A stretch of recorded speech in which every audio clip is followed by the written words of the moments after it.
I'm Chase. And I'm Timothy. And this is Customer Service.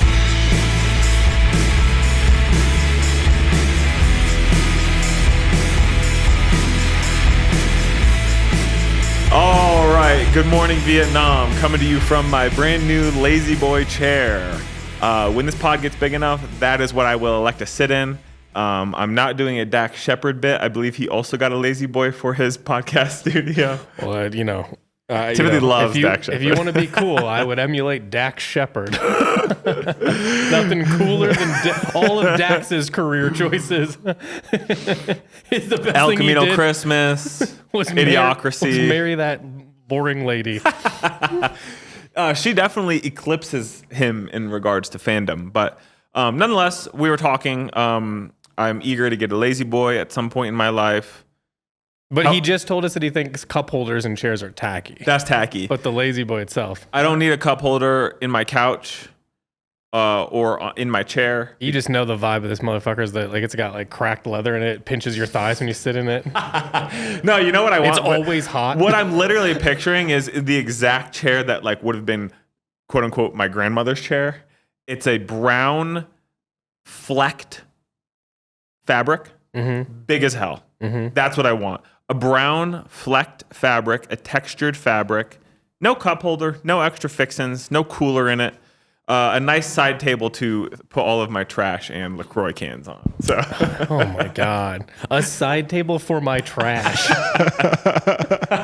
Keep me on your toes, boy. Like a little wood one or something, or what do you? Yeah, just a little side table, whatever I can This come whatever up can with. hold trash. There's some cans on there. It could just be a waste I bin. don't think you're listening to me, buddy.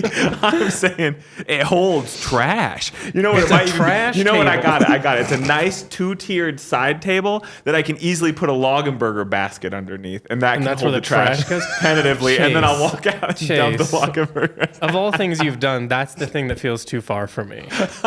Well, this Just is like also you just know, in my. like something like leaks into the Loggenberger caning a little bit, and Yeah. you can't really clean it out. and Yeah, you're out yeah. hosing Gets moldy. your basket, your trash basket. Jeez, My Louise. mom's gonna listen to this, and don't be getting rid of all those Loggenbergers. I want them, every one of them. Also, shout out Barbara. That way, when it gets dirty, you can throw one away and just stick a new one in. Then I don't have to be as precious with them. You know what I mean? Yeah, sure. Shout out my neighbor Barbara. I chit-chatted with her last night when I took out the trash. What are you doxing Barbara for? It's all good. It's She all doesn't good. mind? She likes the pod. She likes the She attention. goes, I listen to your pod all the time. You and Timothy are so funny. You have such good rapport. Shout out! I didn't realize So- she was a fan. Oh, she's a fan. She goes. She watches them on YouTube. She said so. Shout out Barbara. Do you want to come on? I don't think she'll want to come on the pod. It's an open invitation. It's an open Barbara. invitation, Barbara. We Yeah. can maybe if you want to write in some questions or something, that would be great. I would love to have one question written in by Barbara specifically. Yeah, please. Yeah. So if you got questions for Timothy and I, something you're curious about, please write it then. And that goes for literally anybody too. We love to get questions. It helps us because we can riff. We can riff forever. Yeah. But it helps us. And we don't. If it's fashion, that's great. You Yeah, know what I mean? yeah. If it's just advice, we'll give you that too. Yeah. We're not qualified, but Take it. You Take know, it with a grain of salt. if you're this deep in on episode 7,000 or whatever, you know what we do here. Yeah. We're qualified in certain ways. Yeah. We're With unique perspective. Yeah, unique perspectives. So how are we doing, Timbo? It's Tuesday. We didn't get a lick of that crazy weather. We got a lick of it. That was a lie. We got a little kind bit, of crazy, but not like Texas, God, or Oh, I see what you're you know what saying. I'm saying? Yeah, Like yeah. other places that Yeah. wouldn't actually get that. I think Florida got like freezing temps, which fucks up all the orange groves and shit. Hate to hear it. Back in Chicago, there was like there was one of these that happened that was like a big deal. You know what I mean? Where they had like a name. Give me a year. I'm not good at that. Tell me, dude. was I it the don't winter, know. the famous winter vortex? Yeah, polar vortex. Polar That's what vortex? it was, yeah. Would it have been around 2013? When you work for a small company, but there's not like an email that goes out that says we're not working that day or anything. Yeah. So I just like got up and I was like, shit, it's nasty outside. Yeah. So I just like put on everything I had, you know what I mean? And then just went to work. I didn't even get to my bus stop before my nose started bleeding. Yeah. And I was like, well, that's how it goes. It'll stop. It'll stop. The bus was still going, but I did think it was weird when I got on and I was the only person on it. Yeah. And I was like, well, that's kind of weird. And then I get to the train's barely running, and I'm like, God, this is annoying. And I also am starting to realize it starts to look like, like 28 days later. And you're like, that's weird Wait, that there's no one's nobody out. here. They don't even need foot trails. Yeah. Took forever. Eventually, there was a train. Again, nobody was on it. I think there might have been like a couple fellas riding it to stay warm, but there was nobody like using it. Yeah. I get downtown. I get off the thing. I'm walking, and it's bad, dude. It's like I can feel my eyelashes kind of getting stuck. You know what I mean? Yeah. And it's rough. And then a cop pulls me over, like a Chicago cop. You know On what I mean? foot? You were on foot? I was on foot at that point, just getting to the rest of the trip. And he lights me up. Yeah. Yeah, and I'm like, what the fuck could I have done? Yeah. And he's like, hey, you can't be out here. Just what are you doing? And I was like, I'm just going to work. And he was like, no. And he's like, there's no one supposed to be out. You need to go home. And I'm like, buddy, if I go home, I'm gonna be outside way more because I have to go. I'm trained to a bus. You got a long way. And he gave me a ride home. Oh, no kidding. Yeah, I had to get to the. I was basically at work, and I just had to like go into the lobby area and call him and be like, I'm not supposed to be here, I guess. So I have to go. The cop's saying I have to go. Yeah. And that was the one day I had off of work that month. But yeah, so it was rough. So I know what it's like to be out there. I'm sympathetic to the amount of labor and the wrench it can throw in everyone's plans who live in these states that don't regularly experience heavy snowfall, heavy winter conditions. But from where I stand as a person who's comfortable in 1.5 feet, 2 feet of snow, I'm desperately jealous. Like I feel it deep in my bones. Of the snow? Makes me feel ill knowing that people are out there experiencing 2 feet of snow and we got a little fucking dusting. You know what I mean? What are you gonna do in snow? Romp. No, shovel. You're not. No, you're not. I literally would just go shovel. Make a snow for it. If you wanted to come over, Cole, and do winter activities, I'd be happy to. I would love to, yeah. I just like it. We can go sledding. You know what? You'd actually know what I like to do most is like on a weekend where like we did it last winter. There haven't been enough, but like on a day where you get like 2 feet of snow, there's nothing cooler than gearing up and like going to get like a breakfast in person, like go get bagels or something. So I like that. I'm with you. Well, you're just like a liar. I like the snow. You're not gonna do anything in the snow. I'll drive out in it. I'll shovel. That's it. Okay. That's that's it. All right.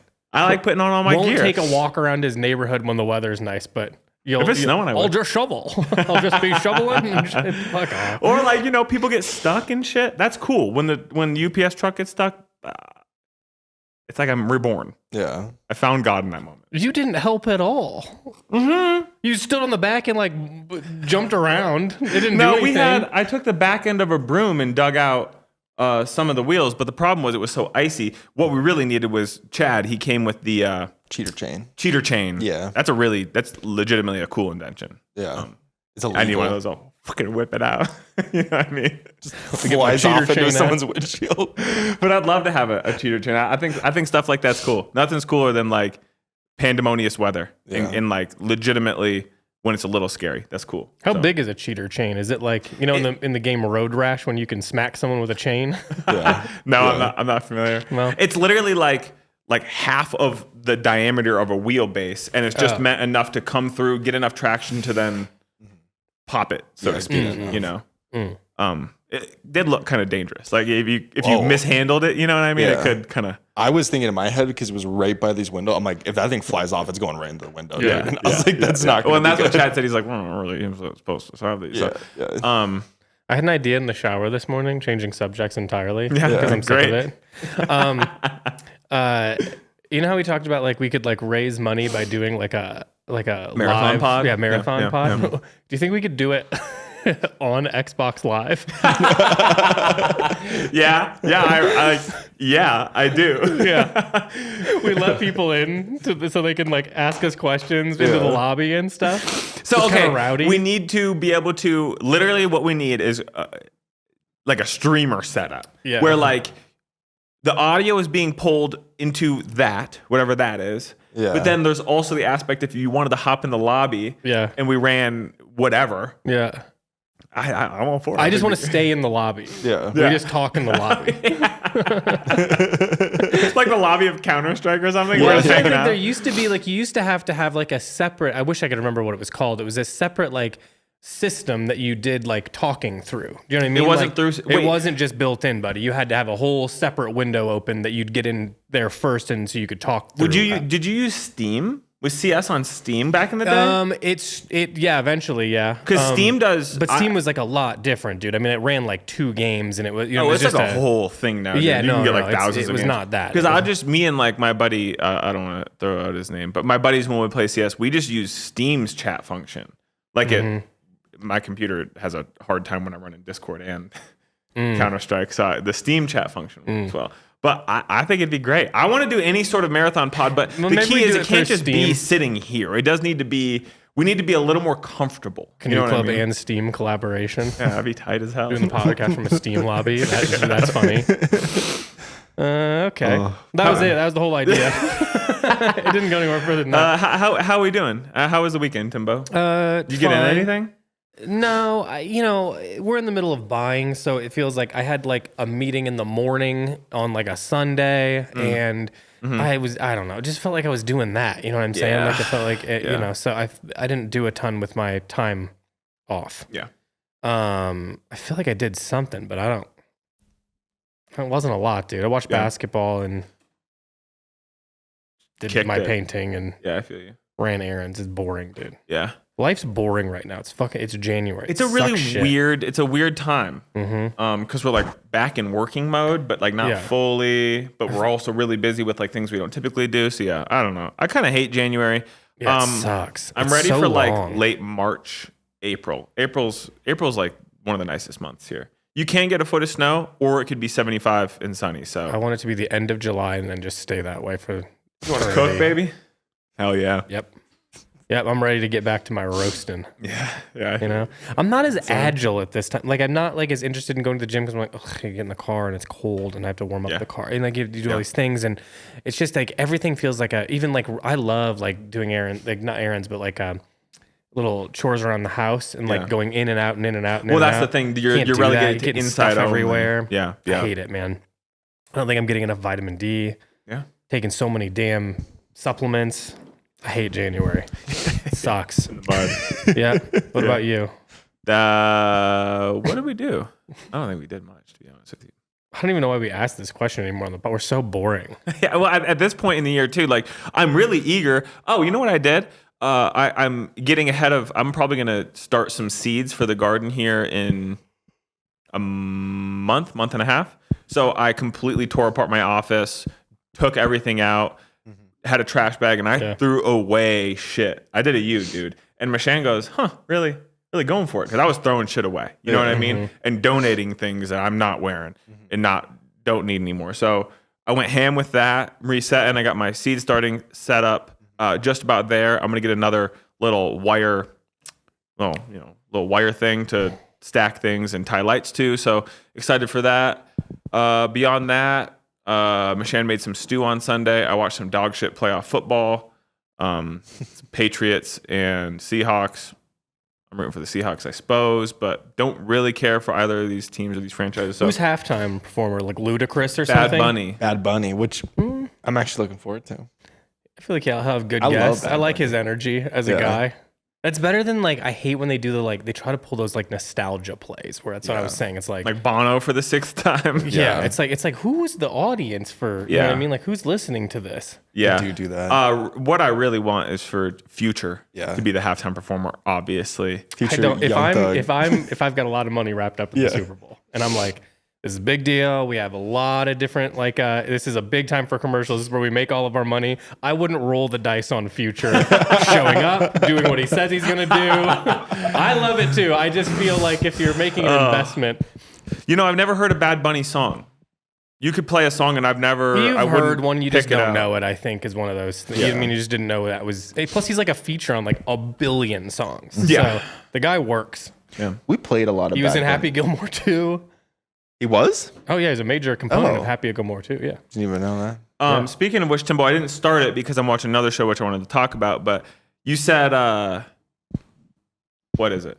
Oh, I saw the Naked Gun. Naked Gun, the new So Liam funny. Neeson one. Yeah. You said I love stupid humor. Timothy like that. described it So to me dumb. as this. For everybody out there listening, we love The Office, obviously. If you love The Office too, this will resonate.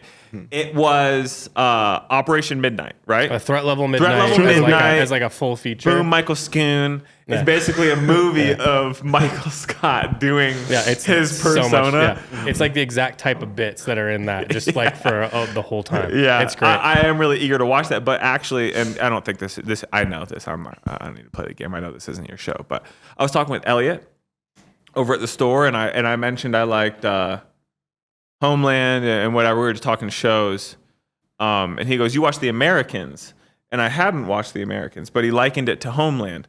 We started it on Friday. We're deep in it. I love The Americans. It's fucking geopolitical, espionage, spy, right up my alley. What do you think about that? I don't know. Timothy? I just think that you're so boring.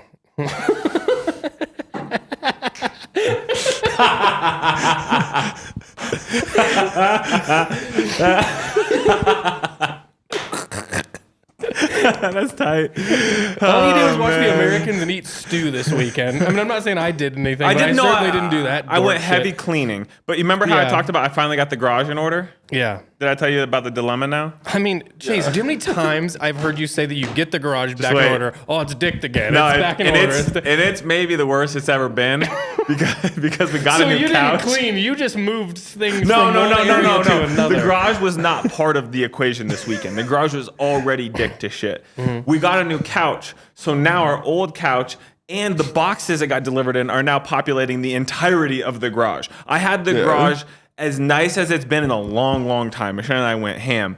Now where it's just back to shit. And also I threw away so much shit, so now it's just back to Square one. just packed in there, dude. So We have a plan at this point to I think I'm gonna fully reset rooms like starting in the spring through the summer where we take everything like out, repaint, wipe down like for real? up in the ceilings and all that Yeah. shit. the whole Really, nine really yards, yeah. take it, baseboards to ceiling, Are you planning to move, or are you just gonna? No, I mean Just a hard honestly, reset? I mean no. We considered it. I just don't. God bless you guys being out there. I don't want to move out there. I don't really want to leave my location and with school and everything. I just can't. Like it just doesn't make sense, and we pay so little. Yeah, so no. it's just it's You guys guys have a you great guys are in deal. an awesome I mean? situation. I love your crib. I love so the I just can't give me area. a reason. I mean, I would love to have more space. A little. You know bit. what you But need I to don't do? I also don't need that much more space. We're talking about if I had an extra room, that would be kind of enough. But You need the top triangle room with all those windows. I think the landlord lives in there, or son or someone does. no, they took over the whole thing. You need that building. Yeah, that'd be well. Yeah, that's- now it's a lot actually, but yeah, That's because like they blocked it out. Because multiple levels, but it has like the. Ain't gonna happen now Did I unless ever- they sell the whole piece, and they're gonna ask for a lot more than they used to on it. So I don't think that's gonna be the answer. Did I ever tell you about when I first moved here? I had just graduated college, so I spent a lot of time with my buddy's brother, who was 1 or 2 years under us. Long story short, he was still in college, and he was in the scene. They host a lot of shows, DIY shows or what have you. So I was still in the mode of going to shows, and this group of buddies, they had an A-frame. Did you ever play the game of Life? Sure. You know the A-frame house you can get in that game? Yeah. Pined over that my entire childhood. That is the pinnacle of wealth to me, is an we A-frame stayed. house. We stayed in an A-frame in the Oh, mountains yeah, somewhere. yeah. I could not believe how much space was actually in that Yes, sir. thing. And they had that. It was that situation. Like a one A-frame, not huge, but had but it was perfect. And then they had like a. Sort of like an ADU situation that they'd turned into like a really bad game room. But extensively, if I just had those two things and they had a hot tub, I mean, I could live.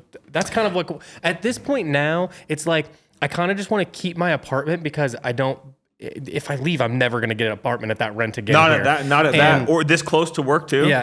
So I kind of just want to keep that and get an A-frame in the mountains. And then that's like, I turn my life into a 3-day weekend situation all the time, and or I'll work remote and be there a little bit of, and Amazing. Then that's my new sort of long-term plan. I remember we talked about this now because remember we got into prefab homes. We I'm looked still at interested land. in that. It's just a matter too. of it's obviously complicated, and here's the problem: the girls I don't think want to deal with it, but they want us to deal with it, but I don't think they trust us, and that is correct.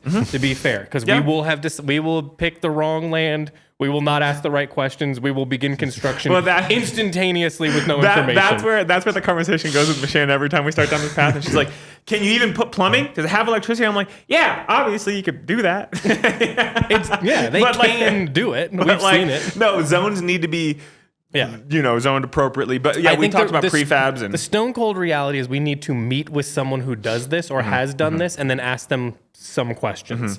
And then go from there. But this A-frame house, this DIY A-frame house, imagine a triangle, right?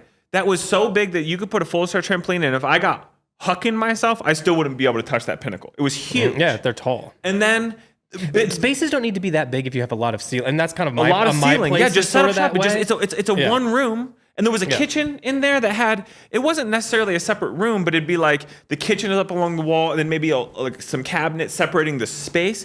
And then basically imagine the rectangle that would be formed at the base of that triangle, just one floor underneath with bedrooms and another set of bathrooms and shit. Tight as hell, dude. Yeah, it's a great situation. Tight like as I said, hell. if it had a hot tub, sauna, and a rumpus room for me. It's really just where I'd put all my paintings. Paints. Yeah, you could air it out. It can be I can be a little wilder with the setup. You're getting into woodworking. Have a nice big table in the center and shit.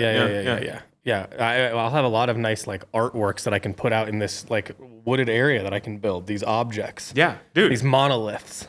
Be cool. Timbo, speaking my language. Yeah. We can get into chainsaw art. Buy logs. Get into chainsaw art. Which actually, for the record, that's crazy. It is like cool. That's actually when you think about what they're doing. Like a dude with a huge chainsaw carving an eagle or something into it. It's like that is like remarkable. It's like, it's hard. So anyway, we'll look into that land. But you're right. You and I are the dreamers here. Yeah, and we need to be brought back down to earth. We can't get bogged down with logistics. No, because the thing is it's like we stop listening. We need that tree down. Fucking, I'll go buy how much is a chainsaw at Home Depot, and the trees will be down in 3 hours.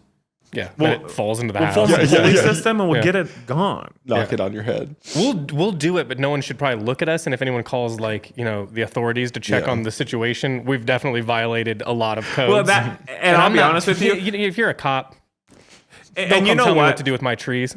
When I own a home, and we're eagerly saving, we're going to try to do a 6-month lease through summer, and then maybe, I don't know. But when we own a home, to spite the cities, I don't even know if Longmont or Boulder has this, but like you're not allowed to like collect rainwater for whatever reason. I'll be goddamned. You better lock me up. Because that's the first thing I'm doing is collecting rainwater. Because what do you mean? It falls from the sky. I can't collect rainwater. And also this whole thing, you got to get permits to like put a shed in your backyard. No, it's my land, and I'll do whatever I want with it. So I hate the idea that you gotta get permits to put a fucking shed in your yard. So much gross rainwater, you gotta come look at it. No, fuck no, I'm gonna build a filter and shit, dude. So nonetheless, he's building what he keeps calling a man cave in his backyard. It sucks. We gotta come. Really? It's a hole in the ground that I belly slide into. Did you watch? You remember Snow Day as a kid? You watched that movie? No, I don't. Do you remember so. Cole? Snow Day, and the main nemesis of it was the guy that drove the snowplow in the town, and he loved to plow the streets because it meant the kids had to go to school. Do you know this? No. And this town would get so much snow, and all of their efforts were to thwart the snowplow driver from being able to get out to and do about. his job to earn money. But he got satisfaction out of plowing because it made kids go to school. You understand what I'm saying? Maybe he's really like, if I came out and was just like, I'm really in support of public schools, everyone would be like, he's great.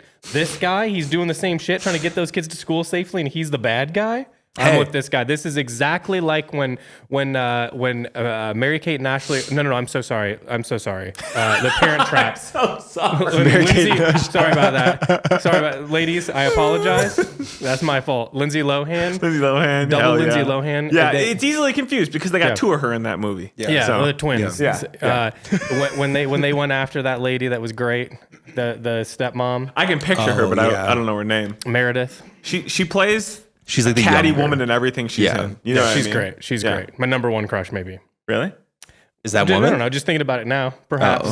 Sort of the energy I like. Okay. Hell yeah. So I have a funny thought that maybe you'll like too. Yeah, please. I was watching basketball this weekend. Good games. They go down to the end. Really athletic. Not that stupid shit you watch. Just fucking guys moving. I Just agree. really close games. No,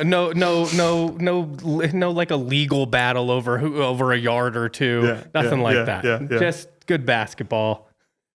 And I was thinking, like, how could I make the NBA better? Yeah, You know, yeah. because I've thought about this. You know, you think about this a lot with things, and I was thinking, like, all right, let me think of some ideas. And like, there's a lot of different things. I agree with. I watched that Adam Friedland with the one guy, and he was saying that the coaches need to wear suits again. That is 100. That's maybe the Who was most the guy? accurate. I don't remember he's a reporter. I forget his name off the top of my head. I can picture him. I'm not that deep in. You know, I'd only follow two teams, and even when I'm like on the ESPN app, it's like I need to make sure all of this is gone until it's exclusively the two teams I care about. I don't want more information. Don't want recommendations for fucking baseball. No. We don't want any of that stuff. I don't want to hear about other teams. I literally only want to hear about the two teams I like. Gotcha. Anyway, so I agree with that. Coaches should wear the suits again. But I was thinking, like, what could make it a little bit more exciting? You know what I mean? Because you kind of get stuck on a team. I do think that there's a world where it'd be nice if you're on the Chicago team, it means you're from Chicago.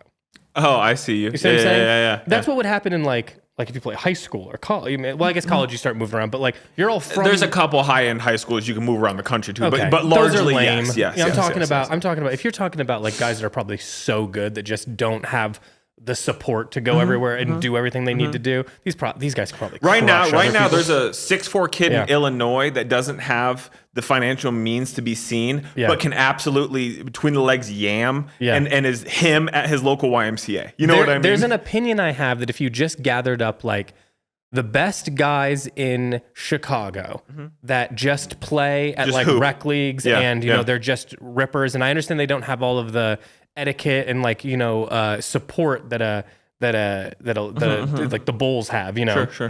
But I think them versus the Bulls, I'm like, you don't know who might win that game because they're going to play it a little different, and no one knows how to anticipate. No scouts are checking out the information. I feel like, wouldn't you want to see a team like that win from any given area? They have to play against the supported team and see who Timothy, wins. I exclusively root for an underdog, unless it's a team I really care for. Fully. If I'm like, for instance, if I'm like watching a football game and it's two teams that I don't have any stake in, Michelle, I'll be like, who do you want to win? I'll be like, I just go whoever's losing. When you're from where we're from, it's like once every 50 years, one of the teams start like, their LeBron thing happens. You know what I mean? But 15, like, 16, 17 season. Yeah. But that's it. You know what I mean? I had Reggie Miller. You know what I mean? So, I think that like, I think that would be really interesting. Yeah. Secondarily, I started going like, all right, would be cool if there was like a 2v2 situation, but you get to tag people in instead of sub. Yeah. Meaning like maybe you have a team of 4 and you get to tag people in. So maybe you have like a point guard and a big, but you're like, I think the way we run this is let's tag the big out and put it 2 point guards in like for indoor this. soccer style where it doesn't stop. It's just, I got you. Then I was like, even better if I think about indoor soccer, that makes soccer infinitely more fun, certainly to play. No out of bounds. Get the out of bounds out of there. That's cool too. Walls. Then I also thought, let's also like play into the drama. Like, like let's get two guys that are known to like go after each other like when they play. Put those two together in the similar, and I realized what I'm doing to it. When I was like thinking about it, I was like, I created tag team matches, cage matches, and grudge matches. All I did was apply WWF to NBA, and I'm like, I do think it would make it interesting. Yeah, no, I'm with you. Not this NBA Cup shit. You know what I mean? Let's put real money on the line and do it different. Did you see real quick that I said I need to talk to that guy who does the floors, and a guy in Discord's like, oh, I know him. He's a really nice guy.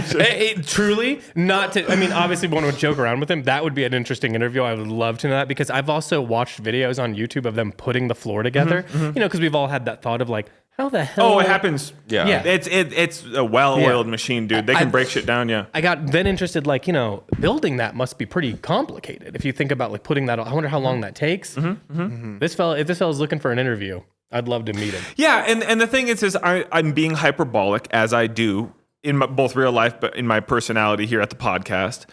But I would legitimately like to talk to him and just be like, how did you? At no point in the design process and getting approval and getting paint samples, nobody said like, "Hey, this is tough on the eyes." Like, not a single person. Or did That's no one what ever that's put what a I come camera to. on it. You know what I mean? Sometimes you're like, you can tell the light is not interacting with it well. Yeah. It's like kind of hard to see. Yeah. Yeah. One time, speaking of breaking down the floors and shit, in college, I don't remember how, but my buddy through one of his classes had an opportunity to buy like a package tickets for both the minor league hockey team in Cleveland, and then there was a Cavaliers game. So let's say it was on a Sunday, there would be a minor league game at 1, and then you'd watch the game, in a couple hours they break it down, and then there's a Cavaliers game. So we went to the hockey game, cold winter, as I remember it at Great Lakes. Like, this is a Great Lakes winter day. We go to the hockey game right across the street. Are you familiar with the Winking Lizard? Is that like a pub out by you, or maybe it's just a Cleveland thing? They're around Cleveland. It's called the Winking Lizard. You go there to watch sports, eat wings, and fucking, a beef au jus sandwich or some shit. You know what I'm saying? Yeah. And so we go It's there. like a French element. Exactly. It's classic. It's Cleveland after all. Gorgeous, yeah. The Paris of the Midwest. So, we're in Winking Lizard, having a couple drinks, crushing some wings, and it's shoulder to shoulder people. And my buddy, we leave the Winking Lizard, and my buddy is in an Ohio State sweatshirt, and it's just like, this like homeless guy on the street. He's like, hell yeah, go Buckeyes. And my buddy walks over to him, hammered, daps him up. And he goes, hey, you got a couple bucks? I ain't gonna lie, it's cold out here. I'm just trying to get some 40s. And my buddy goes, I got you. Gave him all the cash that he had in his wallet. And they really like kicked it, chopped it up with him for a little bit. Then we went and watched the Cavs game. So nice day. Yeah, it was a good day. I just saw the guy Really that fun. you shouted out that one day for having the Ohio, whatever it was, whatever, what I'm talking about. He comes by, you're like, oh, I've been looking for a way to connect with that dude. Yeah. He was wearing a do-rag today.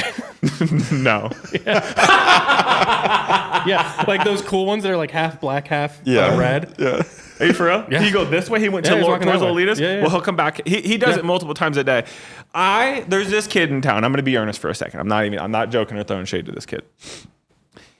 He's Got like a funny vibe to him. got a funny vibe to him.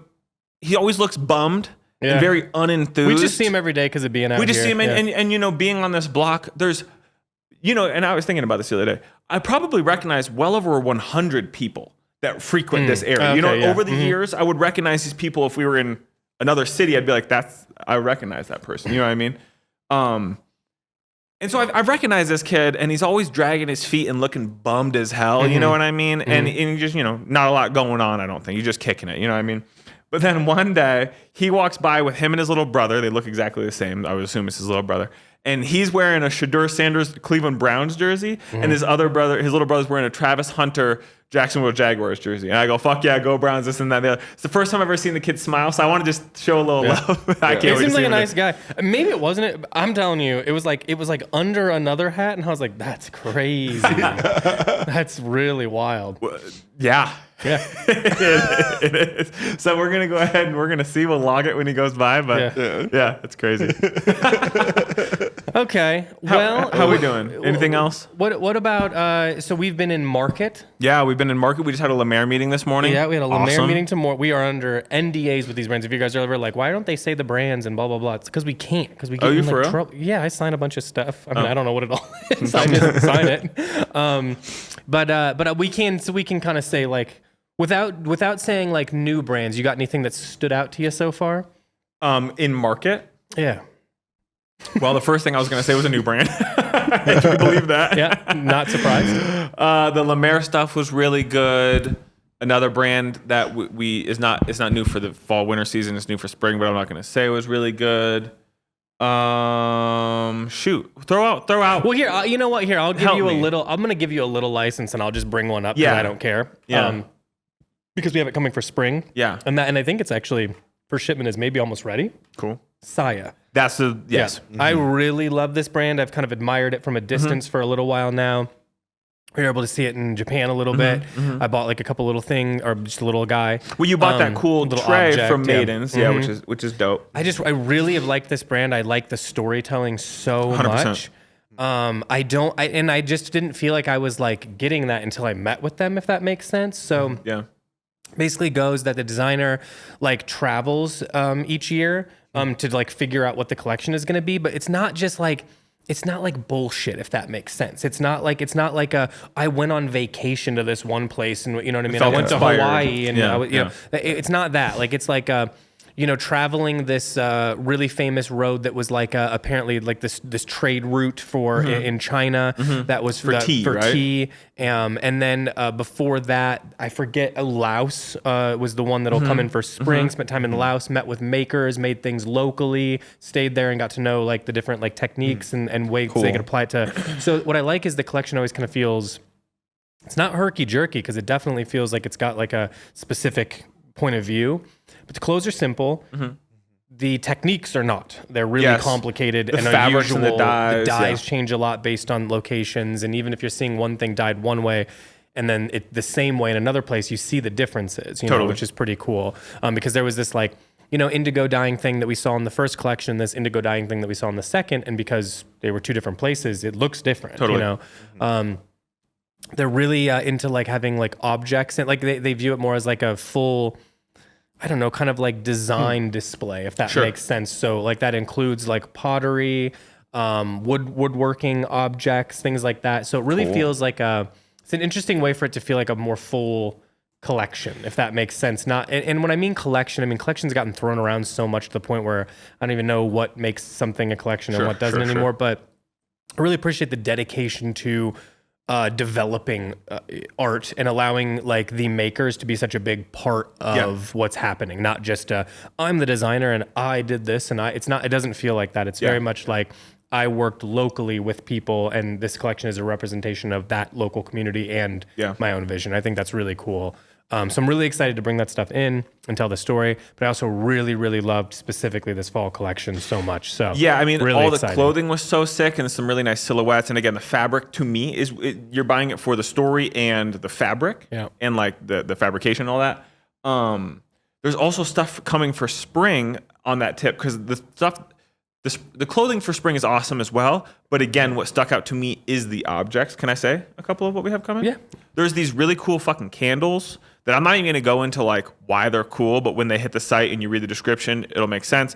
I cannot wait I have to buy one. I've been thinking about it since we did that. And then those awesome vases. So we just had, for the Vismum event, we had a local florist kind of make an arrangement for us. And the treatment of that vase, what's the term? You know what I'm talking about? Lava. Well, yeah, it's like the rocks that basically kind of blow up and then create little pocks all over it. Yeah, I've been pining over that vase since we saw it on the line sheet, and I just think it's so cool. So I'm really excited. They have this beautiful pottery that's coming that is like they worked with somebody who basically goes and gets soil from the Patagonian mountains, but they have to send like somebody because he can't like take you with him. It's like, he knows the areas. It's complicated to get to. Yeah. And they collect this soil that they use in the pottery that comes out basically like iridescent, like multiple, like almost like a rain. You know, when you see like gas on the road, it kind of looks like that, but in like pottery form. Cool. The pottery that they were working on this season, they use this I guess it's a pretty like a wet area. So, and they don't use traditional kilns. They basically build them themselves. They put in a bunch of live stuff like, off the tree, but like pine needles, pine cones, acorns, like a lot of this like fresh stuff that will light on fire, but sucks out a ton of oxygen while it's doing so.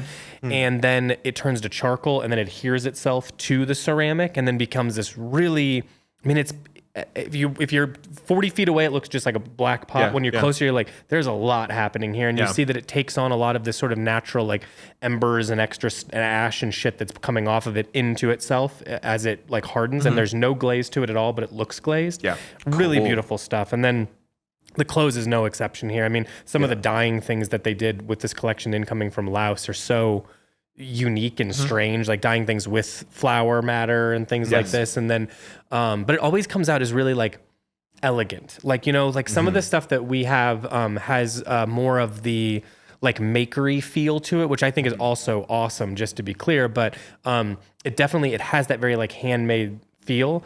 It's almost like with Saya, to me, it's trying to refine a very handmade feel as much as possible, which I think is super interesting. Yeah. You know what I mean? So it really comes out as like pretty elegant items and clothing, even though it's very handmade. Yeah. So I'm really excited to bring that collection. I think like from the perspective of like Canoe Club DNA type things, this is the type of shit that I feel like I'm most excited about still when it comes to clothes. Is that like someone that's really out there in the cut trying to like make art, not just trying to make like cool shit. Which I can appreciate cool shit too, you know what I'm saying? But, you know, fashion can be, I think what's cool about that art form is it, you know, just like with any, is like you can kind of treat a medium so different. You can come at it from so many different angles. And this is kind of one of my favorite angles you can sort of come at it from. So I'm really excited for that stuff. Yeah, I'm really stoked. You said some of it might be ready soon. That's what they said, yeah. Cool. So should be seeing that pretty soon. Yeah. It's exciting. Without we just saw Lemaire today. Loved Lemaire. I think what they're doing. I mean, you can see the runway, so I'm not giving anything away. The runway was really good. There's a couple like key pieces in there that are like, even some of their like new dedication to like basics is really refreshing and cool. Like I really liked what we saw today. Like the color palette's great. I think their accessories and shoes keep evolving more and more. It's just a brand, at least for me, that like as soon as I see it, I'm like, I want to live in this whole world, you know? Yeah. So that's really good. Trying to think of some other things. I mean, people were really chit-chatty about Aura-Lee and all the color, which I think is great. Because as much as, German Shepherd colors, I do think it's like we've seen a lot of drab in collections. I'm not saying that negatively at all. I think that's cool. That's usually what I'm drawn to. Nice to see some bold color choices, if I'm being honest. It feels a little refreshing, I'd say, at this point. So really cool stuff from them. I think that there was maybe more specifically those like some of those puffers were really cool that they did. I think the shirting is really beautiful. Military parka. Oh yeah, that was dope. I'm gonna think on that for a while. Again, all the bags are really cool. Oh, Harrow is money. Really good. Yeah. Leathers were great. I mean, just everything they do is great. It's just it's such a clear vision that they're able to keep expanding on, but it never feels like, what's that doing in the collection? Yeah. I mean, I feel like so many brands, especially as the collection gets bigger and bigger, you're like, there's a whole chunk in here you could probably leave out, and I don't think anyone would notice. So it doesn't feel like any wasted movement with them. No. So really good stuff there. In fact, there's like a very dramatic take on a military parka from them that's in a fabric that's like really drapey but heavy and pretty. Yep. That's a killer. There's a couple leathers in there that were also the leathers are standouts from Harold. Really excellent. Cool. More of those ghost weights, stuff like what that. else? What else did we see that we were really hyped about? Oh, well, another new brand that we can't. There's definitely a lot of new brands, and I think it's especially for us when you've worked with the brands a long time, it's always easy to get excited about new stuff for sure. Don't want to call those out exclusively because we got to make sure there's something to look forward to, but also we got to like lock everything down and all that. Yeah. But there's definitely new brands to be very excited about. That's for sure. Yeah. Kind of more than I even initially intended or expected. So yeah, really exciting. Trying to think of other things that I was like really hyped on, but I mean everything's looking good. Everything's looking real good. Yeah, fall is fun. Yeah, fall's fun. Obviously, we love to buy for fall. You get a lot more jackets, layering shit. Spring's cool too, but buying for fall's the best season. So that's the money. Yeah, it's cool to see how it feels like it's where you'll see the brands A, stretch out their legs a little bit, and B, kind of also be like a little bit more. It's more of a full collection, if that makes sense. You know what I mean? Yeah. So really good stuff. Exciting things for fall. Yeah. Yeah. All right. Love it. You guys want some questions? Let's answer some questions. Yeah. This is, I was going to say this last week, but we ran out of time. This is from Godspeed. Okay. My boy. You Black Emperor. A great band that we all still listen to. I only know, I'm sure I've listened to songs from that band, but I only know because I'm pretty sure Jack Black references them in School of Rock. Yeah. So I remember when that was a thing, and everyone would be like, you gotta come over to listen to this crazy record.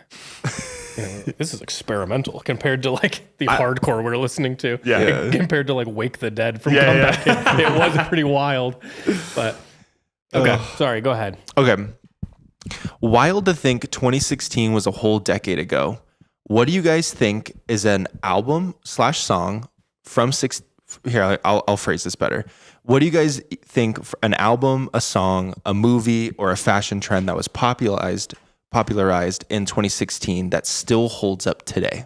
How old would I've been in 2016? 2016. Well, I'm pulling up my Spotify Wrapped from 2016. 2016 was a good music year, from what I remember. That, dude. I'm feeling like I can't even think of how old I would have been.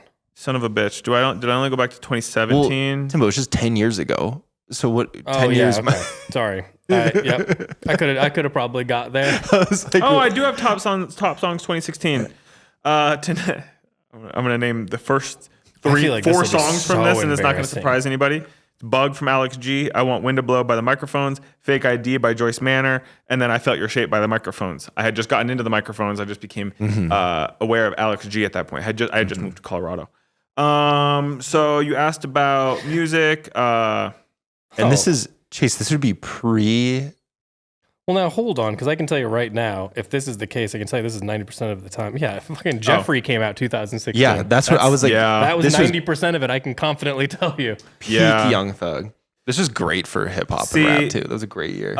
Views, the Drake record Views came out. I was heavily on that, but more than anything, I was really just listening to Alex G and Owen, which hasn't really changed all that much. This is a tough question for him because it's like it's pretty much it's like whatever hip hop you glommed onto that year mixed Was that with year. Mark Kozlik Yeah. and it's You got it, buddy. Stuff. You got it. Yeah. yeah, Tight. because I just It was feel a like good year. I can't. This is hard for me. Whenever it's like, hey, what were you like in 2007? I'm like, I don't know. What was I- 2016, I can tell you what I was into. I just moved here. I was still in boot phase, raw denim phase. I got my first paycheck and went and got a pair of Common Projects, Achilles, white. Way too narrow. Got a size up, so it was an insane fit. Yeah, 2016. So yeah, Alex G, that was cool. There was, I was working overnight in radiology. That was a nightmare. It was weird. It was weird. To be honest with you, 2016 was tough. 2016 is when I moved here. I'm realizing because we opened in 2017 in March. So you came here. So So I you was here a moved little before, just at the tail end. So it was like a big change in my life. Yes. But I'm kind of because of that. I met you in 2016, So technically. here's what happened. I mean, I was in Chicago. We left. Abby was wrapping up a job. There was some other stuff, but I had gotten a place out here, same place I'm still in. I lived in it with nothing inside of it. There was I could fit what was in my little hatchback, and it was mostly a dog. And then I demanded to bring my guitar and guitar pedals, which was took up a substantial amount of space, if I'm being honest with you. And I had clothes, and that was pretty much all I really could fit. So I did not have any furniture. And I wasn't really like adamant about it. We were like setting it up. So I was like working like all the time. You were coming down here doing construction on the store. I had to come down here early in the mornings to deal with like all the buying and all the stuff that we were like prepping to do to get the store open. And then I'd leave kind of in the afternoon, and usually I'd nap in the afternoon. And then I'd come back down, and then I would help with the construction guys to get stuff done faster at night, because that's when they could work. Yeah. And then I would work pretty much all night. Sick. It was tight. They were ripping cigs in the remember, space. They got yeah. in trouble. I definitely did it with them. Yeah. Then it was so it was like that was like my whole life at that point was just getting that set up. Yeah. Because it was like nerve wracking too, because it was exciting, but it was like we had a lot going on, and I was worried that we were going to open up. And I remember closing the door, and I was looking at it was a 2016 Capital like Cowichan sweater in the front, and I was like, well, I don't know if Boulder's going to be stoked to buy that $3,500 sweater, but we will see what happens here. Yeah. You know what I mean? I was very nervous. And the next day, it started out great, especially in store. But I was the first paying customer. yeah, but I was like busy, just so busy. So I don't feel like I have like a solid memory of it was all new for me. But remember when we did the dinner at Oak? Abby lived here at that point. Are you sure she wasn't just visiting? She may have just been visiting. Because she would come for like a few days at a time here and there. So it could have been at that point. I don't know. Yeah. She could have lived there. Because I technically remember when Abby started working full time for Canoe Club too. Because when I first started for like 1 month, maybe 2 weeks, Abby technically didn't work at Canoe Club. Well, Abby had a lot of like freelance jobs and random stuff that was always going on. She had like this job that she did in New York forever. She was still doing stuff in Chicago. She had some like private client type shit. Yeah. People. So yeah, I mean, it was just like a different. Because you took a photo of me on the stairs behind the store, in like Max Pitying glasses or something like that. And you're like, I just need to take a photo. You're like, I don't know what I'm doing. You know what I mean? Yeah, we had one camera. It was a Fuji X something. Yeah. And it worked well enough. And that's what I took product photos on. And I just edited the product photos. Yeah. Remember, I thought we would like have someone to do that. And I remember when we were meeting with the team, someone was just like, hey, who can take like the photos in Photoshop? Like, I can do that. Yeah. And I'm like, I don't know. I just went home and looked at YouTube until I could figure it out. I was going to say, as with anything else, if somebody else can do it, you can too. And then basically Abby started helping me with it because I was slow.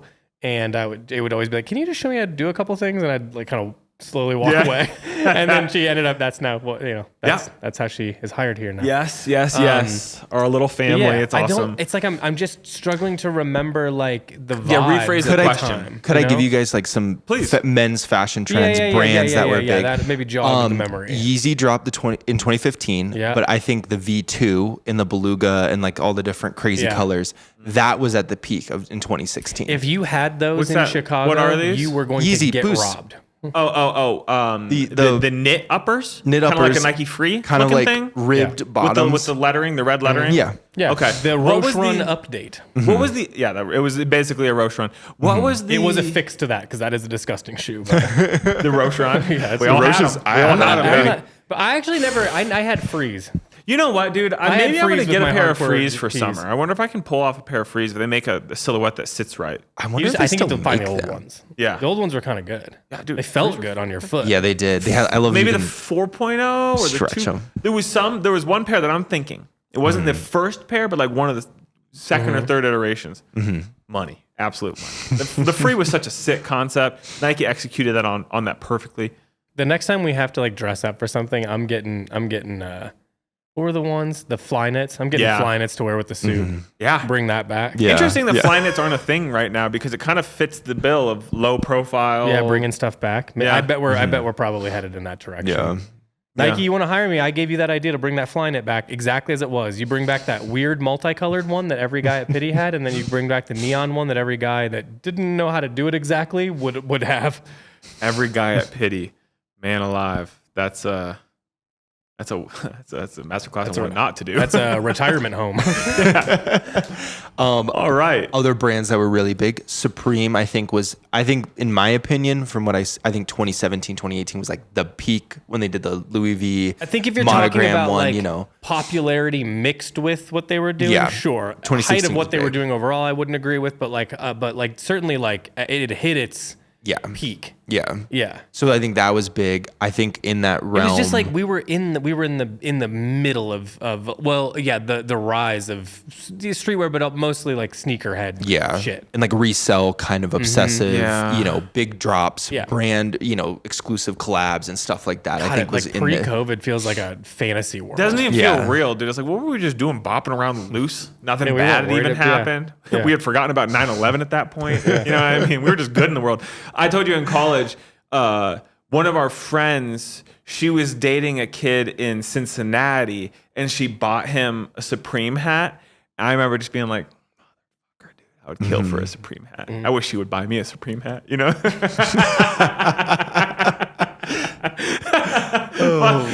I wish I had a boyfriend, dude. Yeah. I want a Supreme hat. Damn. Yeah, I mean, I'm getting the visual back for here. We haven't exited skinny jeans. No one knows what to do. You know what I mean? So you're still in that category. I think there was a lot of guy in like black skinny jean and flannel plus some sneaker that, you know what I mean? It was more like look good it was with like the outfit, but maybe not a dunk yet because I think dunks were like that was like a little 2018. later. Yeah. No, it would have been Air Forces. Yeah, Uptowns. 100%. Remember Coop wore the white Air Forces with the snake print swoosh? Oh yeah. That was his shoe. Yeah. I close my eyes, I think of Cooper. Yeah. Who I love dearly. That's the shoe he's wearing. This is Unlaced. This Unlaced. is Walking the, around. Yeah. The genesis Slipping out of the of it. 7-cut flannel. Yes. Oh my God. Holy shit, that can be 7 things Yep. at the same time. Yep. 2016, I was, like you said, Timbo, I was in a pair of like 511s. Or a pair of Naked and Famous. Yeah. Weird Guys, things like that.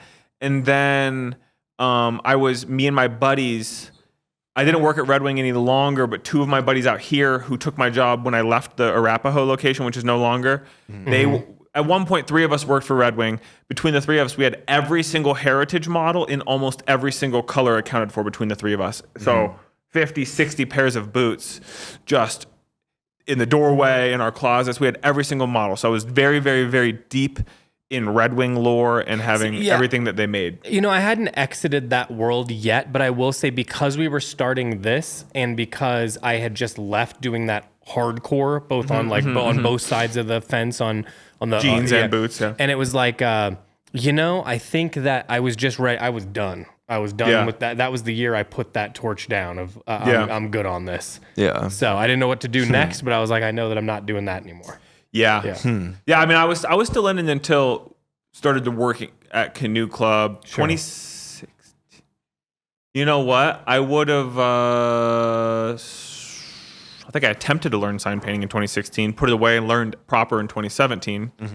What else? What else happened in 2016? I think this was probably this was also like height of Complex Con. Yeah. Totally. Yeah. People wanted to go to Complex Con. Yeah. They all thought they were going to marry Emily Oberg at Complex Con. I adopted my dog in 2016. That was cool. New dog? Was it a puppy? It's unclear, dude. He was anywhere from a year to a year and a half. Oh, but not a puppy. He wasn't a puppy. Yeah, no, he was petite, formed. but he was, you know, he's a teeny. He was found on the highway in Missouri, so who knows? Yeah. You know. Damn. I'm trying to think. What else in 2016? What about any movies that stand out? I tried to look up like best movies of 2016, and I was like, I either just was like, I don't remember any of these. Oh wait, okay, never mind. Moonlight came out. That would have been probably what I considered my favorite. Shout out Barry Jenkins. That won a lot of. We're actually homies from doing DMs about clothes on Instagram. Yeah. Is it The Lobster? Silence. Oh, Lobster was good. Yeah. Arrival. That was probably big for you. I loved Arrival. I told you I went to the theater. I went to the movie. Boulder Theater with my two roommates at the time. I thought, can somebody please get the mail? I thought, no, we're good. I thought, man alive, what a good movie. Arrival's good. And we were standing in the lobby afterwards, and my roommates go, that was fucking dumb. I was like, I loved it. I'm looking through this list. Don't breathe. Ooh, you know what? I do know what my favorite one, just looking through this was. It was probably Moonlight as a sum total, but I really loved Patterson, which came out that year. That's a great one. Patterson, the bear one? No. The bear? You're talking about Paddington? Yeah. Jesus, dude. Oh, Patterson. I was like, you're talking about the Reverend? What are you It's a Jim Jarmusch movie. Oh, man. Moonlight. Hold on. I'm almost to the end of that. I just want to see if there's anything You else. didn't correct. Like, that's actually Paterson? Paddington that came out in 2015. Okay, well, I did actually just rewatch Arrival with Sophie. 10 years later, I think it's better than when I originally watched it. Yeah. I think now I like thought about it. Like maybe it's just because it's the third time I watched it. I like thought more into it. Like I realized more with the time, the whole like how, you know, the aliens don't view time in like a different way. I finally connected with her that I was like, oh, obviously she had a child afterwards. But then I realized like the connection when, you know, the Chinese supreme leader launched the things and then he whispers she like lives. This is going to get too obsession. This is too hard to explain. Yeah. It's hard to explain too because I saw it in the theater when it came out and I thought, it's fine. Yeah. It didn't hit me any certain way. Yeah. Like I kept thinking, I feel like Amy Adams has a crush on those aliens. Yeah. And that was about it for me. I never thought about it again. I've never gone back to it. I mean, I'm not saying I wouldn't. Yeah. You should give it a chance because maybe you'll hate it more, but you never know. This is also the era when like Christopher Nolan is still like, I mean, he still is to like certain people, but like he's sort of God. So a lot of movies start looking like Transformers Nolan movies. He did Christopher. He did like The Dark Knight, and he did like those are literally all the same to me. Jeez. Wait a minute, hold on. Batman and Transformers is the same thing. Oh. Like it's the same audience. But like, why? I don't know why I'm blanking now. He did like what's the Interstellar and stuff like that. Oh, What are you talking? yes. Yeah. I love Interstellar. Yeah. I love that movie. I just watched it not I long love ago that again. to you, The Dark Knight and Transformers is the same. I Might as sort well of be, respect dude. this opinion, actually. Yeah, I'm not even throwing shade. I'm not doing a bit. I'm just You like them both equally. they're the same thing to me. If you like the Batman movies, which I do, I don't care for Transformers, but if you said they're directed by the same guy, it makes perfect sense. For me, it's like I think everyone just likes Heath Ledger. I don't know that people liked the Batman movies. Maybe I'm. I do. don't know. I like that. Oh, he did Dunkirk too.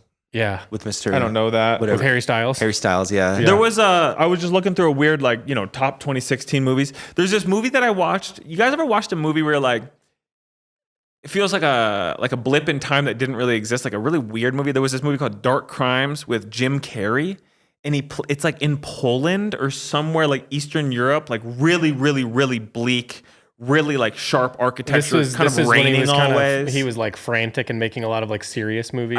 I think so. After he did all that acid and Dark Crimes. I don't know if I saw Dark Crimes. It's very like gritty and like you feel gross. It's like a very like uncomfortable movie, both in subject matter and imagery wise. But that has always stuck to me as like, the fuck's Jim Carrey doing making this movie? You know what I mean? Like, he's got a polished beard. Yeah, he's like clean cut shaved with a. It's a really weird movie. It's like a very anomalous movie in his catalog, so to speak. You can watch it free on Zumo. I would say most movies he's suggesting you can watch free on like Crackle. Yeah, stuff. So on Crunchyroll or something. What's that one that was just for the phone that closed? What was that one? I can't think what that one was. Just for the phone? Yeah. What do you mean? Oh, everything was optimized for the phone. It didn't work. It was like a Quibi? big Quibi. Yeah, Quibi, yeah. I'm not familiar with that. You referencing a Quibi movie would be the least surprising thing to me. Like, it's a platform? The movie's called Quibi. It didn't work. It was just for It'd phones, be like for vertical, like. They were trying to make things for vertical. Yeah.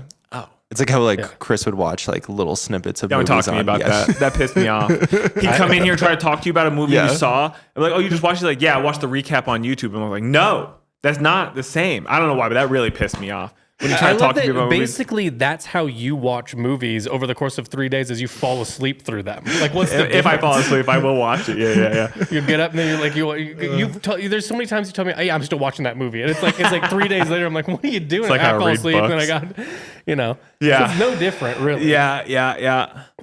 Okay, what else? 2016. I like this nostalgia train we're on. I'm trying to think of like other interesting things, but I feel like I was kind of disconnected because of getting the store going. I didn't really feel. I mean, Jeffrey, I remember that feeling in time when that album. Jeffrey still that rules. That's my favorite Young Thug for sure. Still, yeah. Technically, one of the first things I did in 2016 was me and some homies. My college friends called them my quote unquote secret jock friends, and they were really just the kids that I played video games with and grew up with. Mm-hmm. But my buddies that went to shows, because like one of my secret jock friends was also our weed dealer in college, and they were just like, oh, it was a collision of worlds, so to speak, when the weed dealer met my show friends. You know what I'm saying? This is the problem with like internet friends, is that there's no issue with it overall, but I would say that you don't have those moments when you have when in this day and age is often I'd be where like, it's like you wouldn't meet my weed dealer because it's like a nice store. You know what I mean? Why would I introduce you to whoever that old lady with the dogs is? You know what I mean? It's a different thing now where it's like, I understand. Like, so I'm going to have this guy in tow with me. I don't know him super well, but he's got to be here with me. You know what I mean? And you're going to meet my two friends that are into going to shows. Front, and you're going to meet also my two friends that are really into the Knicks for some reason. You know what I mean? Yeah. And we're all just going to have to ride out this night. Yeah. Because no one's leaving because they have nowhere to go. It's all good, and you can all connect over a nice Coors Light at the bar. I went to Toronto in 2016. Like literally one of the first things I did was packed up my Civic to move to Colorado. Then me and my buddies went to Toronto. Went to the Hockey Hall of Fame. I had some poutine. Had some drinks, and I saw The Revenant at a theater that would have eclipsed any theater I've ever seen in my life. It was 2 or 3 times bigger than the biggest movie theater I'd previously been in my life. When I'm thinking back on it, like probably like 2,000 people in this room. It was insane. It was like in a mall that was in downtown Toronto. Really weird. Yeah. So that was fun. That was a lifetime ago. Is that why Views hit extra hard for you? Yeah. No, that shit was just banging. That shit was just banging. I love Views. Let's go see The Revenant in Toronto. See if he's up on that thing. I was listening. That song "Fire and Desire" is one of my favorite songs. Still, I think it's just so good. I'm looking at the Billboard 100. Yeah, from that year. From 2016. And One Dance was number 3. I can hear it. I'll just do 1 through 10 for you guys. Love Yourself and Sorry by Justin Bieber was 1 and 2. Oh yeah, that record. I forgot about that. That was a good record. Because that was like when he came back and he was like, I'm sorry, a new flavor. Yeah, he peed in that what is it? He peed in the mop bucket. The mop bucket. He had that yeah. monkey. Bad He boy. broke up with Selena. Yeah. I remember hearing about that story when that news broke, and I kept thinking, like, I don't understand. Kind of seems fine. Yeah, I was like, that's not. It's not like he Bleach did in the meth bucket. or something. Well, yeah. Let him pee. He's rich. You got to think it couldn't have been like he had all these choices and then did that. Yeah. I don't know. I don't remember the facts of this I at don't all know. now. Yeah.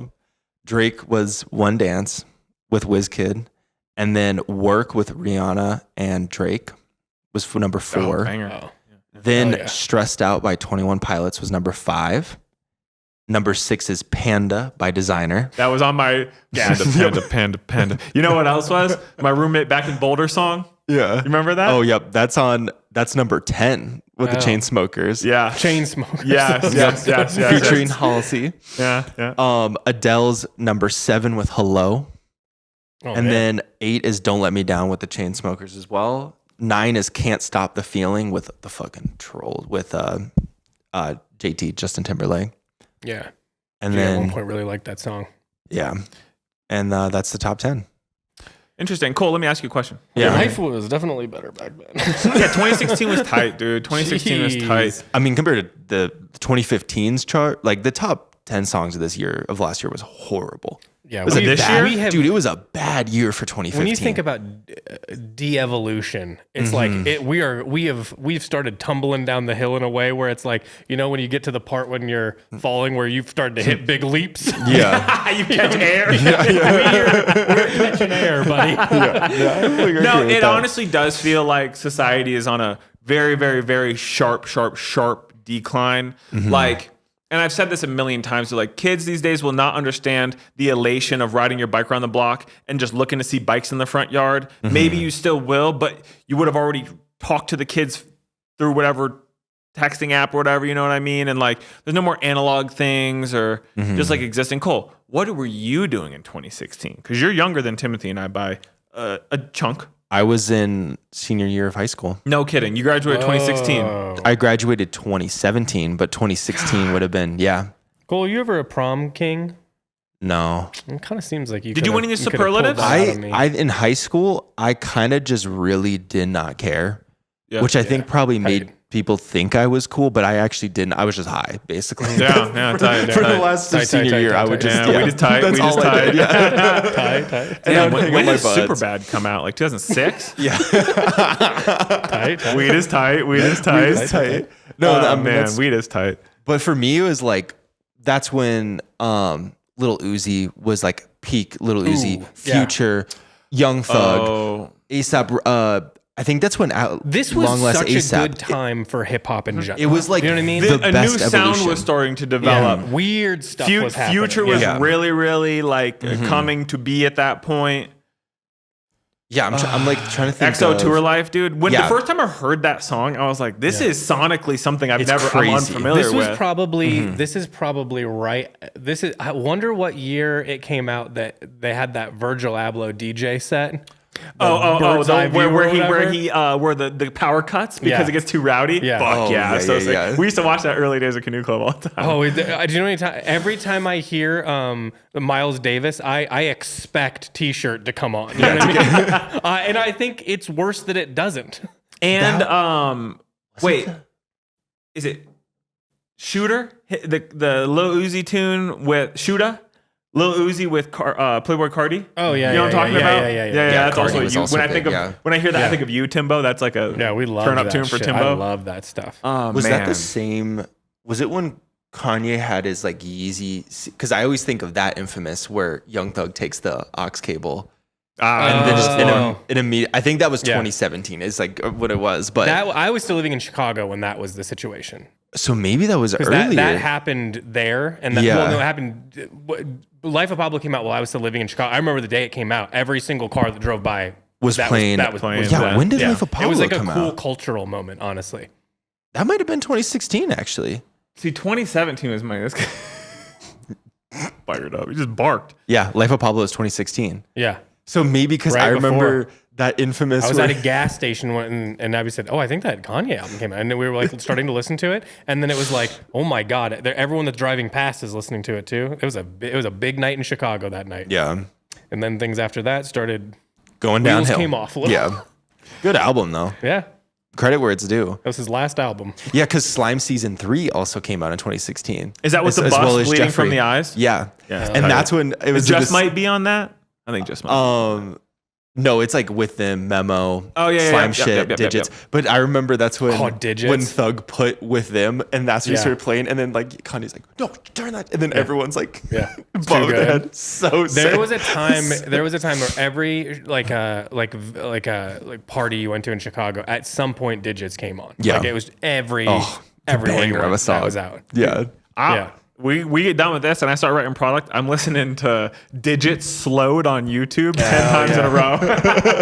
Can't wait. Again, a real like I feel like look up. Can you see if it says this? When did slowed and reverb start? Well, Chop Not Slop, that's old. There's I think Sure. it's been a thing for a minute. But That's what I'm trying to figure out. Is like when did it start? There was a When period of time- The first guy who went. You know what? if we slow it down and I and play even better Digits if in a it's church. even better if it's 432 hertz. Yeah. You know what I'm saying? Yeah. I would go Rich Homie Quan, author, 432 hertz slowed. Yeah. 2020 lockdown. Because I was like, to me, it's Tight, TikTok tight, time. tight. Like, Yeah, peak, that kind you of know, adds up of like if you let's maybe say not the full genesis, but like when things started. really getting. You can, Now I feel like you can look up any song slowed and reverb. And it's around. I actually didn't hear International Players Anthem as full speed until like a year or two after hearing the slowed version. I only exclusively knew the song as slowed. Yeah. I love it. This was Girl used to also see. such a great era of clips of like Yeah. hip hop like snippets. Yeah. Of Yeah, just being snippets. like I like snippets better than most songs. I think. Yeah. Well, do you remember? And if anybody out there hasn't listened, listen to 2 Feet Bino. He's also from Atlanta. Me and Coop and Rye for a long time had a theory that he was like a ghostwriter because he's like too good to not be known yet, Yeah. but like would be producing in like really high end studios. But long story short, there was a snippet for a 2 Feet Bino tune. Keep going, and me and Coop would he'd plug into the system at night when we would close down, so we could listen to that 30-second Instagram snippet. And he's in a beautiful white sweater in a studio, and that was me and Coop's we're talk about anticipating a release of a snippet. And I remember pulling up one day, and Coop ran out of the store to meet me at my car to say it came out, and he's playing it. So yeah, listen to 2 Feet Bino. A Story Never Told, I think would be. Cousin Skeeter is also a good record. Damn. Let's do one more question. Yeah, hit me with something else. You want something a little more. Who cares? Whatever Okay. you got there. We're just Whatever's yapping. on deck. Whatever's in the hopper. Oh, this is an interesting one. Is quiet luxury already dead or just misunderstood? Oh, misunderstood. Yeah. First of all, that's always been around to a certain degree. There were always brands that knew that, we Totally. do not need to scream to. I mean, first of all fashion brands at a time didn't need to do that, and then Yeah. logoing started happening. And I'm not even like against logoing, but certainly I think that's the actual distinction you're making is your logo on it in some presentable way that you're leading with that. That's to me what it is. And the other version is I'm not sure what that is. It's just made of beautiful clothes. You know what I mean? And I think that this whole Succession thing drove this into the, because it was also like, then it was just Laura Piana. It's like, there's plenty of other brands that were doing this thing that weren't, this is the problem, I actually think. The internet doesn't have enough background knowledge, but knows all the current brands right now. You know what I mean? So if you were going like, what is quiet luxury? I think it's like a definition right now made by a younger audience to fashion that designated a bunch of brands as that thing as it relates to like TV and movies that they understand. Whereas like if you go back, I think that's in a lot of cases that's what that was. You know what I mean? I think that like Yves Saint Laurent until later on in its career, and I obviously mean like way back now, would have been considered quiet luxury. It was, dark, a little darker in tone, but even like the dresses and stuff weren't necessarily all loud. I don't think it's dead at all. I think it's very much alive and well. Whether the lexicon is quiet luxury or whatever, but like Orly is huge. You know what I mean? James Coward, like a lot of brands that we carry, I think are like very much so quiet luxury, whether you like that term or not, but it's fabric based, it's dye based. Yeah, I think that's you got to define what exactly like what makes something, what puts something in that category. And I think the category is too much. It's this memification of trends. That's like, there's a big difference between something that would be like meme or whatever versus like what an actual trend is. Yeah, I think that this one's a little bit more on the. It's that shit we hate where it's like it's kind of like jokey about it, and it's really like what they're describing is like Laura Piana and shit because that's what they wore on that stupid show. You know what I mean, it's like, well, this isn't. I hear where you're coming from. I know I know how you're defining it, but I don't think that's. I don't think that itself was a trend. If that makes sense, you know. No, I think that it just like it just became a meme of itself. It became a word because people love to categorize things. Yeah. Like you know. XYZ core, cottage core, all of these things that are just, I don't know, whether it's to further delineate your in crowd and what you want to be part of, but like, it's just, at that point, it's semantics to me. Quiet luxury has always been a thing, and it's still very much so a thing because, again, like, look at Oral-Lee, like, there's no fucking logo on Oral-Lee. You know what I mean? None of it. But all of it leads with fabric, leads with color, leads with, like, the intention behind the garment, and, like, it's all for you. I think what quiet luxury is when you're dressing for yourself and not to signal in any way. Well, once again, and you and I just have this conversation all the time, but once again, this is why paying attention to everything is so important, because the reality is it was just a response to maximalism. Yeah. And maximalism was a response to minimalism. And then, quiet luxury is now just the new minimalism because that feels like it was overused. So, and like, there was a time when like Margiela was the one, we just call him minimalistic. And I would say that the reality is that was his approach, but I also think you could look at what he's doing and also call it like brutalist to a certain degree. And, this is sort of the problem. You're starting to try to like lump something into a category that I don't think any artist ever has the desire of. I can't wait to make art so I can be called cottagecore, you know what I mean? Or whatever it is. I think that like, that's the desires of the viewer to label something that I don't think is very important. I can understand it exactly in my head if I call it this, and then it's either for me or not for me, and it's very clear because I'm not a cottagecore guy, but that is cottagecore, so I don't participate in that. I think that, and if you take all that shit out where you stop trying to go, am I that person? It's like, you don't need to do that. You can I can look at like a story manufacturing and find things and pieces that I really love, even though it's not usually my aesthetic. I mean, it's not, I think this is the problem, especially in menswear, is like, there's this obsession, that uniform obsession of going like, I found a brand and now I will only wear that brand because that's who I am. I want to be that person. Yeah. And as soon as that gets a little boring and you're like, well, fuck, I already kind of locked in as this guy, then you have nowhere to go because you're like, now I have to like be like, well, I've actually decided I don't like that anymore because, and it's like,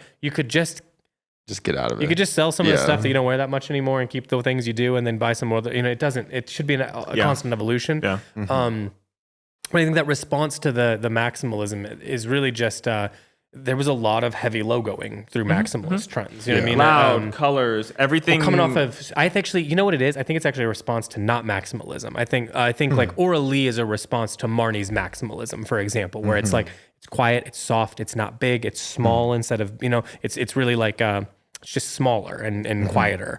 Whereas like, I think maybe the quiet luxury was probably more of a response to streetwear, which was very logoed, heavily logoed. Totally. And then a fashion house is responding to the heavily logoed streetwear, knowing like we have to be a part of this because this is what is happening in fashion right now, and then adopting that. And Hermes, putting Hermes on things, it's like they should have known better, in my opinion. But I mean, what that response is more of them being like, I think it's a response for people being like, I think what would be cooler is that I didn't have my logos everywhere, but I do have nice things, and I think that like letting the fabric do the talking is something plenty of brands and designers have done throughout the years. Yeah. So I think what these things are is like these responses to trends, not so much like an actual new emerging trend. Yeah. I think the responses is normally sort of the worst thing that can happen, and then what comes out of the change is usually okay. But I imagine that's what it feels like. It doesn't feel like it's an actual thing I could have pointed to. Yeah, because you could be like, well, it's like Laura Piana. It's like Laura Piana hadn't do anything different. I don't think they're ever going to do anything different. They're still doing the same stuff they've always been doing. Yeah. So no, I like that, and I think the interesting response is always like the fast fashion counterparts of like what H&M is. They're the ones or Zara, or like I remember it's that British pretty Pretty Little Thing. They had that big rebrand where it's like they were like, oh, we're actually bougie now and we're nice. Sure. And then it's just the same like polyester, you know, clothes made in 2 weeks and send, you know. So it's interesting to see the market reflections, I guess, of these trends that, you know. What I've really noticed is that like I think fast fashion is actually starting to have a really tough time keeping up. Yeah. Because it's like it changes and you know, is really herky jerky. Yeah. And especially because like, you know, like the brands that we work with are, in some cases, they definitely have a very specific lane that they stay in. But in a lot of cases, like seeing it season to season, it's pretty different. Totally. Once you're kind of playing at that level, it's hard to like keep up with what's like truly a trend versus that didn't really take versus this got a bunch of press on the runway, but did anyone actually buy it? Yeah. You know, it's like, I think it's like the analytics on trends at this point. I'm sure we have more information than ever, but also at the same time, I still think it's like one of the few things that I just don't believe like an AI or something could really like do anything with because it's so like weird. Like I don't, and I wouldn't tell you I'm a trend analyst at all, but I think that you can start to see like you see if you've been doing it long enough, you see like cyclical things that just keep happening over and over again. So you can be like, well, I'm going to guess that this is probably going to be next since this is what that response looked like before. So you can kind of reapply, but then you also just see like so much, I don't know. There's just so much newness. And like, I think the internet makes it really hard to know, was it a real thing or was it like just an internet response? Cause like it didn't used to be that like when you saw runway, no one really saw, I mean, I guess some women's wear, but especially men's wear was like, you didn't really see it until things that started actually hitting the store, and what was on the runway didn't usually reflect exactly what was in the store. But I saw this when we first started with like La Mer and stuff. They were telling us like, the demand of the customer is that they see this basically same day you do. Like they don't mind that it's so, they used to be like, we don't want to show them it's too far away. They won't buy the current stuff because they're waiting on this. And, you know, that all changed because of social media and, you know, the expectation of when people are able to do social media, it was out of the brand's control. People would sit there and take videos and pictures and put them online right after, and you can't stop that. Yeah. So it became this different thing that I think now is like, would be really hard to know if I'm like working at a Zara or something, if they're like, hey, we think this thing's getting really popular. Like, is that something that people are buying or is that something people are just like reposting and talking about a lot? Totally. I think that would be really hard to decipher unless you're just like fucking in the streets seeing like, is somebody wearing that or not, you know? Yeah. So no, that's a good point. Yeah. I think it's a lot of just weird trend responses as opposed to actual trends. A good counter question, kind of what we're talking on. Do you think people dress more for the internet than real life now? Yeah. I don't think there's a separation between the two anymore like there used to be. You know what I mean? It used to be there was internet, which was on a computer at home, and then there was real life that was in real life. And then it started being on the phone, and then it started being part of social media, and then there was an expectation, and now it's kind of like, it's all the same stuff. Yeah. How could you define what the difference is? If I walk down to the coffee shop in an outfit that I feel good in and I do that, I'm probably not interacting with that many people because it's just not how people operate as much anymore, you know? And then, so taking a picture of it and put it on the internet is like how you get that dopamine hit of like, yeah, this is cool. And this is, you know, I don't see what the problem is in dressing for other people when people bring that up like it's a thing. Yeah. Who cares? Like that's kind of what the whole point you should feel good in it. I was going to say, give you the problem is if you're dressing and you're uncomfortable in your own skin, but you're performing, but who cares? Yeah. But if I put clothes on and I feel comfortable with them and confident, why would I not want to be around other people? And why would I not want other people to say that's a great jacket or whatever? Like that's sort of the all part of it. Yeah. And I don't really see any like, what's the problem with that? Well, it's no different than like finding your in crowd with people who like the same sports team as you or shit, you know, do the same activity, riding a bike, whatever, you know, it's the same thing. If anything, like the point is that you should sort of like, I think the cool thing about clothes and art in general is that it automatically creates community around, we care about the same stuff, or we maybe care about different things, but we care about it the same way, you know? And that's what's so cool about that. So I understand what you're saying in like a response to like, there's definitely people that like, I don't think they know what their true style is. It's just, this is expensive and this will get likes and I want to be popular on the internet. And honestly, if that's giving you what you need, this is sort of like a religion thing. It's like, that ain't for me, but if you're getting something out of it, what the hell do I care? Yeah. You know, and you're supporting, at least you're supporting small artists and designers in local shop, you know, that's great. So quite frankly, I don't think you're doing anything wrong. Other than like, maybe missing a piece of the puzzle, which is like, hey, this can make you feel good. These can be lifetime things. These can be like important, you know, but if that's not, that's not your thing. Who cares? We don't all have to like the same shit. But yeah, I don't know. I mean, definitely people do that. Yeah, of course. Yeah. I just don't see what the difference is anymore between like it. I hate that one is like better than the other. Like why? What do we care? I mean, I just think the worlds have merged so much at this point that I don't think like doing it for the internet or doing it in real life. There's not one that I think is more commendable. What's the? I don't know. If someone could define it and tell me why, but I always feel like there's like a connotation with that to me. Yeah. Of that the better way is to just go be in real life, and I'm like, yeah, you should definitely be in the moment, but throwing a picture on Instagram or whatever, what's it take? 4 seconds? You know what I mean? And then you get home later and like, fucking yeah, hell yeah, 56 likes. I'm fucking him. Yeah. As long as you feel good and it's something you legitimately care about, do whatever you want. Yeah. Who cares? Totally. And even if it's not, I really don't care what you do. So I don't care one way or another. But yeah, I think you should feel good in your clothes first and foremost. Whatever you do with it beyond that, who cares? As long as you feel good. But that's just an advice thing that comes with like Maslow's hierarchy of like, just because you can say that, you can feel it, and you know you've probably done a lot of experimentation. I think you've done a lot of personal growth, and that stuff comes with that. So like trying to like shame some fucking 20-year-old for doing that, it's like, well, you just haven't figured it all out yet, but you'll put all the pieces together at some point. So yeah, you're fine. I also, you know, how many people have we talked to on this podcast that have said like logging their outfits, the way they've like taken pictures of them and sort of logged them, has helped them like understand their personal style, you know, because you don't really, I mean, how many times a day are you honestly looking in the mirror? I mean, you get ready, you pass it a couple times, you check yourself out, but do you really sit there and go, what was my outfit like yesterday compared to today? Or what was it like 10 years ago? I mean, I think that's a pretty interesting thing to have if you're into clothes. I have a folder of every kit that I've ever thrown on the Discord from back at the old studio to now. Every time that I've put a kit in Discord I have a folder of it. I think it's kind of an interesting way to reflect and, you know, take things, you know, your personal stuff in. So I don't care. I mean, I think it's cool. I think it's great. Whatever you get out of it's great. But I think you should just, I think with everything, just do it in moderation. Just do a little bit of the online and you do a little bit of the world and you do a little bit, you know what I mean? Yeah. You can be an asshole either way.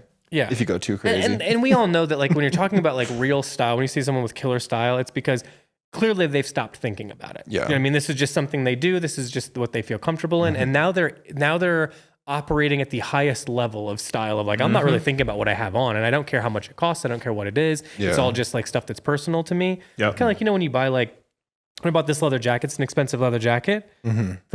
First, you know, for me, first few weeks just stays in a closet as an item I own. Yeah. And then you start wearing it and then you're a little like, I don't know, I feel a little, you know, and then at a certain point you're like, I don't care anymore. Whatever I spent on it, I don't remember what it is now. Yeah. It's been a certain amount of time. Exactly. Who cares? I feel that way about my Harrow goat suede. We got and then it just becomes a secondary nature to you. And at some point in the next 3 years, it'll be like, oh, that's a really cool jacket. You know what I mean? Yeah. So, totally. You know, I think people should live with stuff and not just take the picture and move on, that type of shit. But overall, yeah, cool. With nuance, I don't think it matters at all. I think it's time. It's time to wrap it up. Let's do a little. What do we got going? Rototo's live. Here. Got a fucking ton of Rototos. I copped up some socks. They're real nice. I recommend you do the same because we know they're not going to be around very long. No, they're already flying. People are. And we all know stoked. The decision-making process that went into the first pair. Yeah. So took a long time, but I got them, and now I've already jumped over the hoops. So when they came in, I didn't have to fuck around. Just boom, boom, grabbed another couple 3-packs. No one's thought about socks more than him for 1 year, and he's got them, and then bought more. So there's your cosign. These are my old Rototos on. Shows how good they are. I just got Rototos and a couple Family Mart socks left. It's great. What else? We got what just came? What did we last? Is that Asics over there? Yeah, we got Asics. We got, I think it's Asics, and we got more New Balances. We got some today. Last week we got some 574s and like 2 cool colors. The Asics I think are the 2160s. I think that's what we have in there, and then I love a 2160. I know the 2160 I think are my favorite, like core. Those in the gel. Kayano. I've not had a Kayano, but I've got 2 pairs of 2160s. I like those a lot. Yeah. Try to think. Last week we had the Margiela and some La Mer that came in. So you mentioned that. What else did we get here? I feel like I was so disconnected the last week that it's been. Yeah, I'm trying to. We have Capital on the way.